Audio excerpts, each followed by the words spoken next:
The Big Picture Interactive Bible Stories in 5 minutes.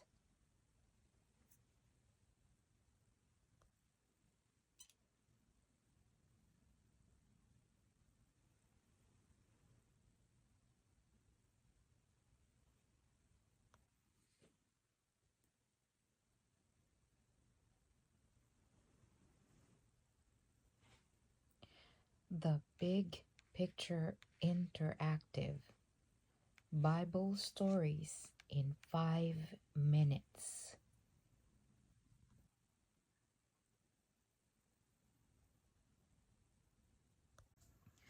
The Great Flood from Genesis chapter 6 till 9.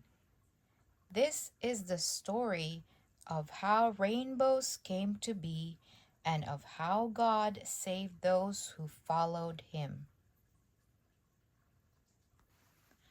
Adam and Eve had children, and their children had children, and so on, until people filled the earth. But as the years passed, the people began to forget about God. Their hearts and minds filled up with wickedness. They became so wicked that they only thought about evil all the time. This made God sad. It made God so sad that he was sorry he had ever made man. So God decided to destroy all the living creatures on the earth. But one man was different. The man's name was Noah, and he had 3 sons. They were named Shem, Ham, and Japheth.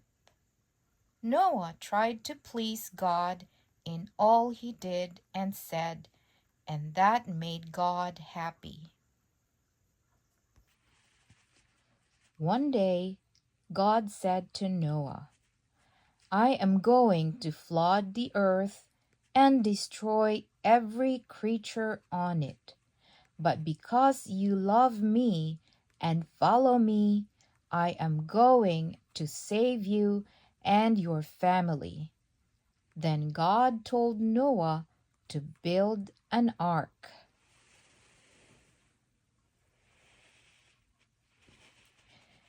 Build it out of gopher wood, God said. Put a roof on top and a door in the side. And when the time comes, take your family with you into the ark. Then I will send 2 of every animal on earth to you.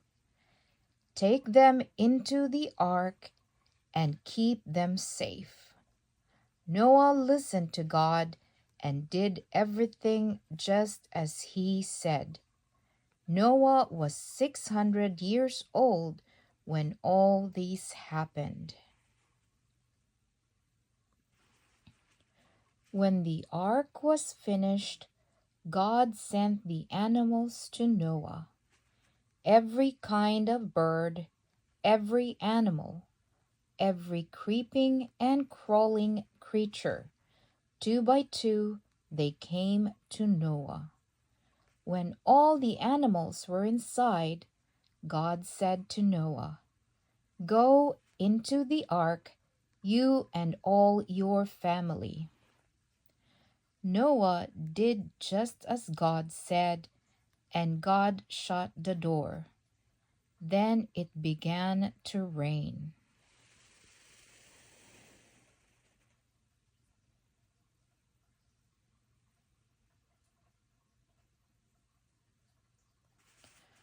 Waters poured down from the sky, and more waters shot up from beneath the earth. For 40 days and 40 nights it rained and rained and rained. The waters grew deeper and deeper until the ark floated up off the ground, higher and higher. the waters rose until it was everywhere, even covering the tops of the trees. Still, the waters rose higher.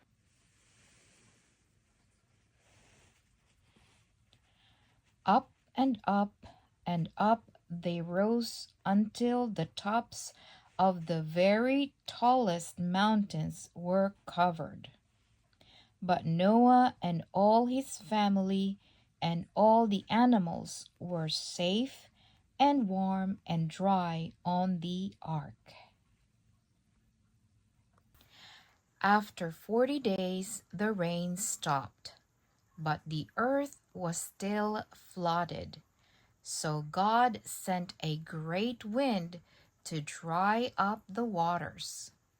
The wind whistled and whooshed around the ark.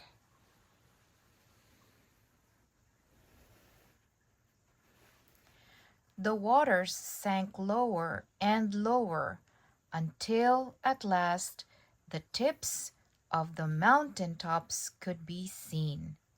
Then one day the ark landed with a thump and a thud on the mountains called Ararat. Noah waited 40 days. Then he opened the window of the ark and sent out a raven. The bird flew back and forth until the waters had dried up. Next, Noah sent out a dove. But the dove couldn't find a place to land, not even a tree. So she hurried back to Noah in the ark. Noah waited 7 more days and sent out the dove again. This time, she came back with an olive leaf held tightly in her beak. The trees were growing again. Noah waited 7 more days and sent out the dove yet again. This time, she did not return. The waters were gone.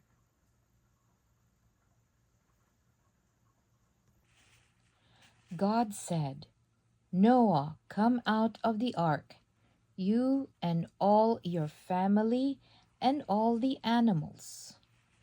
Noah and his wife, his sons, and their wives all stepped out of the ark, stretching and blinking in the bright sunshine. The animals followed, 2 by 2.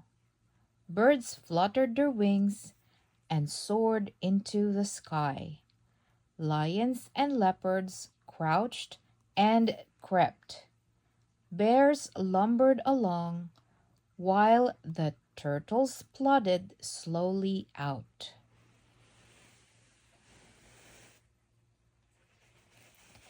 There was so much to see and do, but Noah stopped and worshipped God.